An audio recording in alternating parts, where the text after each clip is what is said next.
If you were asked to choose between fame and fortune, what would you choose?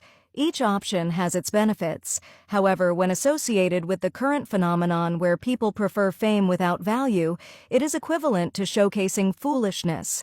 People use social media for their own purposes.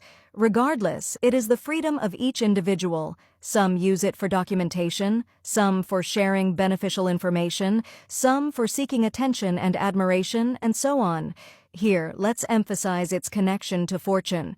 As a freelance worker who gets jobs with the condition of not disclosing them to anyone, there is no fame involved. So, for those who cannot resist showing their existence, this job is not suitable. However, it suits someone introverted who isn't tempted by fame.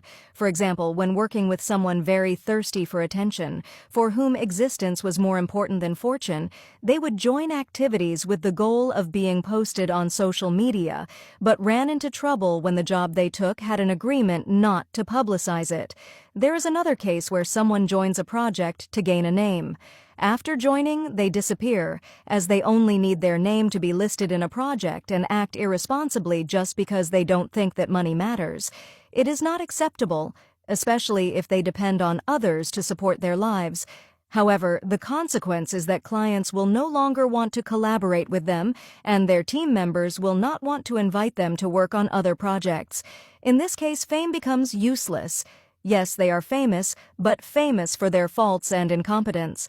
So if you only prioritize fame without considering value, then fame will not build a good reputation. Instead, it will build a bad reputation about yourself. Instead of being sought after by people, you will be avoided by them